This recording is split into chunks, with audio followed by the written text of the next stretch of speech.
primary concern was making a million, being the illest hustler that the world ever seen. He used to fuck movie stars and sniff coke in his dreams. A corrupted young mind at the age of 13.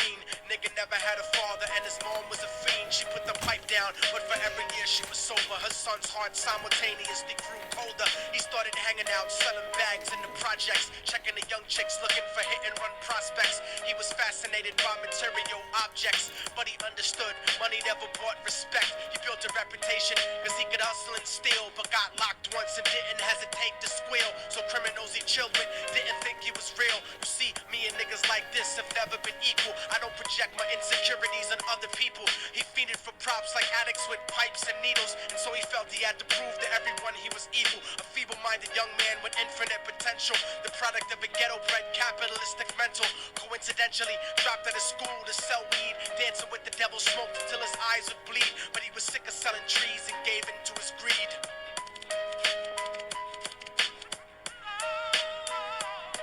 Everyone trying to be trife never faced the consequences. You probably only did a month for minor offenses. Ask a nigga doing life if he had another chance. But then again, there's always the wicked that knew in advance. Dance forever with the devil on a cold cell block. But that's what happens when you rape, murder, and sell rock. Devils used to be gods, angels that fell from the top. There's no diversity because we're burning in the melting pot.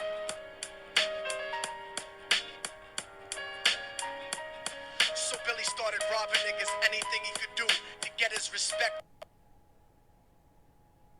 back in the eyes of his crew. Starting fights over little shit up on the block. Stepped up to selling mothers and brothers to crack rock. Working overtime, making money for the crack spot. Hit the jackpot and wanted to move up to cocaine. Fulfilling the Scarface fantasy stuck in his brain. Tired of the block niggas treating him the same.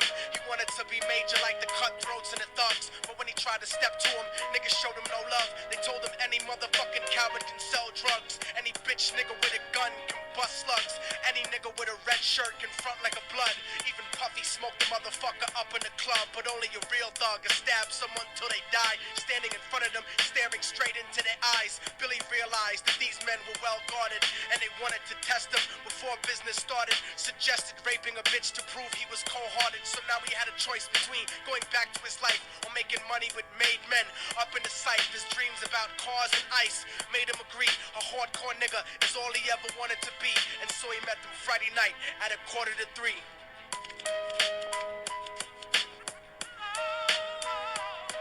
Everyone trying to be trife never faced the consequences. You probably only did a month for minor offenses. Ask a nigga doing life if he had another chance. But then again, there's always the wicked that knew in advance. Dance forever with the devil on a cold cell block. But that's what happens when you rape, murder, and sell rock. Devils used to be gods, angels that fell from the top. There's no diversity because we're burning in the melting pot.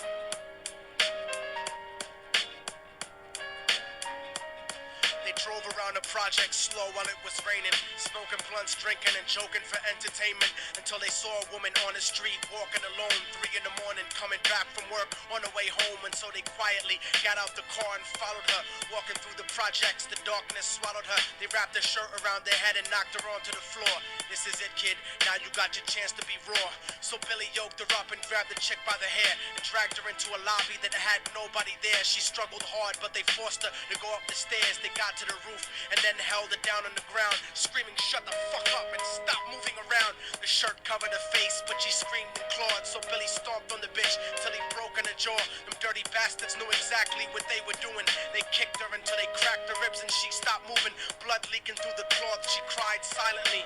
And then they all proceeded to rape her violently. Billy was made to go first, but each of them took a turn, ripping her up and choking her until her throat burned. Her broken jaw mumbled for God, but they weren't concerned. When they were done and she was lying bloody, broken and bruised, one of them niggas pulled out a brand new 22. They told him that she was a witness for what she'd gone through, and if he killed her, he was guaranteed a spot in the crew. He thought about it for a minute, she was practically dead, and so he leaned over and put the gun right to her head.